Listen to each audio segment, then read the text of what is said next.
were brought to the Liberty Jail on December 1st, 1838.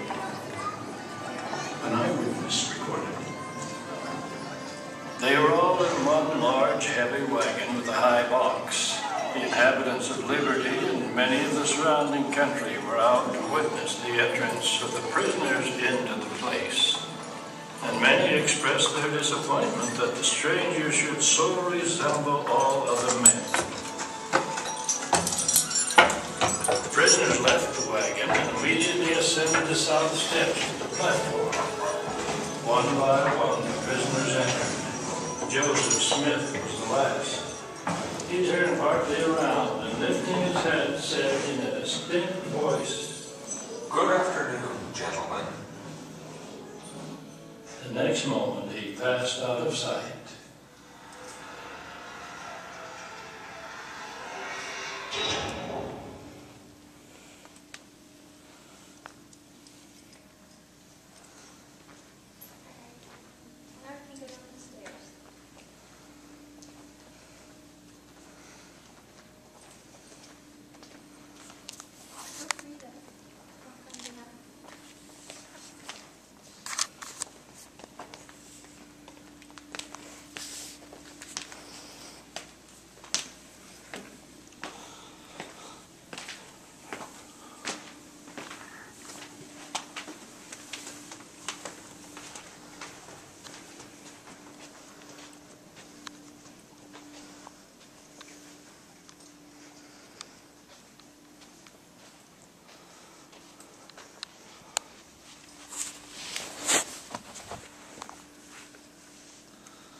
Start the last narration.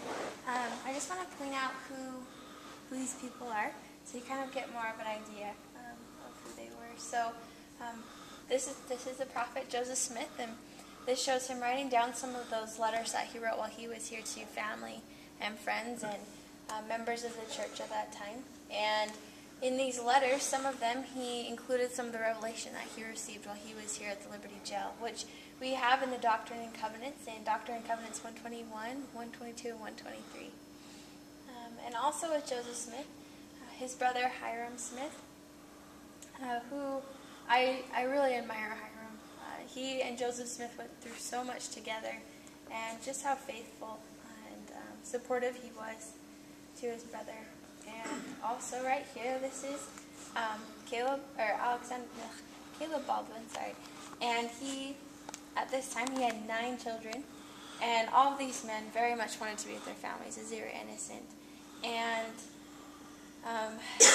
he even actually told the judge that he needed to be with his family and that he was innocent, and the judge told him that he would be able to be released if he denied his faith in Joseph Smith as a prophet.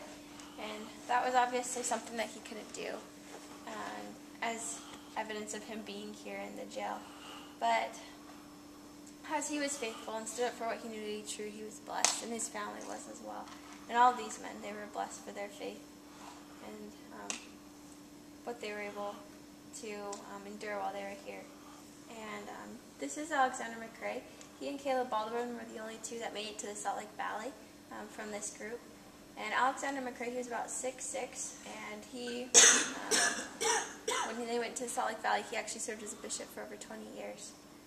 And then right here, this is Lyman White, and he joined the church in Kirtland, Ohio. He was a member of Sidney Rigdon's congregation at that time.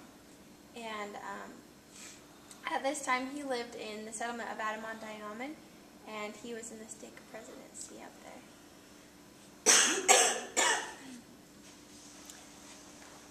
All these men, they were here in the Liberty Jail from December 1st of 1838 to April 6th of 1839. And they were here in the middle of the winter. It was very cold, and it was very hard for them. If you need, there is a drinking fountain just right outside the door. This was definitely a hard experience for them and for their families. And while they were here, they worried more about their families than themselves. And I love that. I love just how faithful they were. In this narration, it talks about how this was a time where their faith was tested and found sufficient. And this was a time where they were able to endure well and I just really, really like that. We'll wait for a minute before she comes back. Are there any questions that you might have about the history here or the jail itself?